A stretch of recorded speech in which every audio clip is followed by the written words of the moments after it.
Hi friends, இன்றைக்கி என்ன பார்க்க போகிறோன்னா ரோட்டு கடை டீ கடை கஜடா எப்படி செய்யலான்னு வாங்க பார்க்கலாம். அதுக்கு 1 கப் மைதா மாவு. இப்போ நம்ம மைதா மாவு எடுத்த கப்லேயே அரை கப் சர்க்கரை எடுத்துக்கணும். சும்மா நான் 2 ஸ்பூன் ரவை ஆட் பண்ணிக்கலாம். இப்போ ரவை கூட கொஞ்சம் சோடா மாவும் லைட்டாக போட்டால் போதும். இது கூட கொஞ்சம் சால்ட் ஆட் பண்ணிக்கலாம்.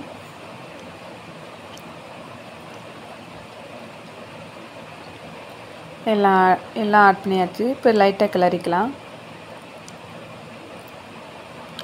இப்போ நம்ம அரை கப் அளவு சர்க்கரை எடுத்துருக்கோம்ல, அதை மிக்சியில் போட்டு நல்லா மாவு மாதிரி அரைச்சிக்கலாம். 1 கப் மாவுக்கு அரை கப் எடுத்தால் போதும். அதிகமாக எடுத்துட்டிங்கன்னா ரொம்ப இனிப்பாக இருக்கும்.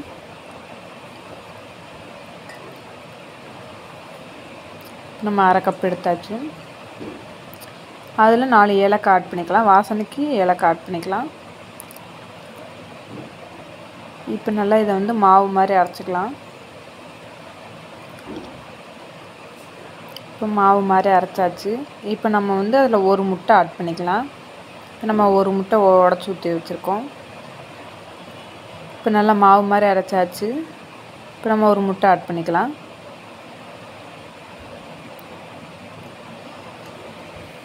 இப்போ இதையும் ஒரு சுற்று நம்ம அரைச்சிக்கலாம். அரைச்சிட்டா தண்ணி பதத்தில் வந்துடும். பார்த்திங்களா? இப்போ நம்ம அரைச்சதுக்கப்புறம் எப்படி இருக்குதுன்னு பேஸ்ட் மாதிரி இருக்குங்க. இப்போ இதை நம்ம இந்த மாவு கூட ஆட் பண்ணி நல்ல ஒரு போண்டா பதத்துக்கு நல்லா பிசைஞ்சுக்கணும். நம்ம பிசையும் போது இந்த தண்ணி இதுவே போதும். இது பத்தலை அப்படின்னா லைட்டாக மட்டும் தண்ணி ஆட் பண்ணால் போதும். அதிகமாக ஆட் பண்ணிங்கன்னா போண்டா அப்படி இது பண்ண முடியாது.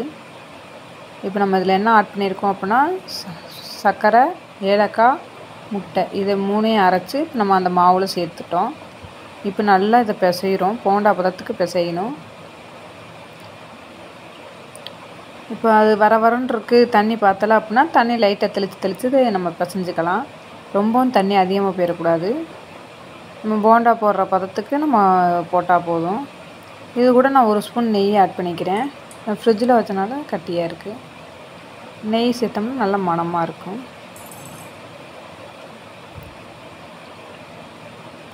நல்லா போண்டா பிடிச்சி போடுற மாதிரி வரும்.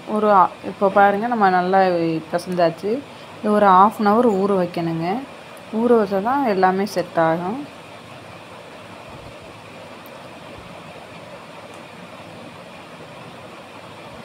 இப்போ 1/2 hour ஆயிடுச்சு.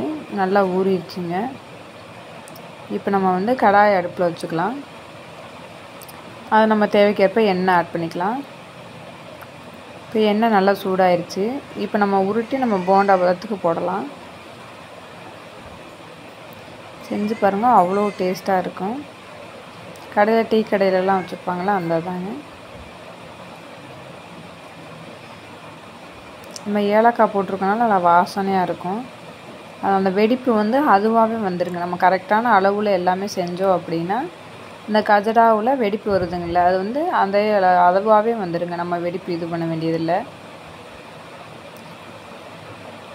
ஹை ஸ்பீடில் வைக்கக்கூடாது. வச்சிங்கன்னா லைட்டாக கருக ஆரம்பிக்குது. பார்த்தீங்களா? அது மாதிரி கருகிடும். இப்போ நம்ம டீ கடை கஜடா ரெடி ஆயிடுச்சு. இப்போ சாப்பிட்டு பார்க்கலாம். சாப்பிட்டு பார்த்தா செம்ம டேஸ்ட்டாக இருக்குங்க. நீங்களும் உங்கள் வீட்டில் செஞ்சு சாப்பிட்டு பாருங்கள். பிடிச்சிருந்தா லைக் பண்ணுங்கள், சப்ஸ்கிரைப் பண்ணுங்கள். தேங்க்யூ. நன்றி.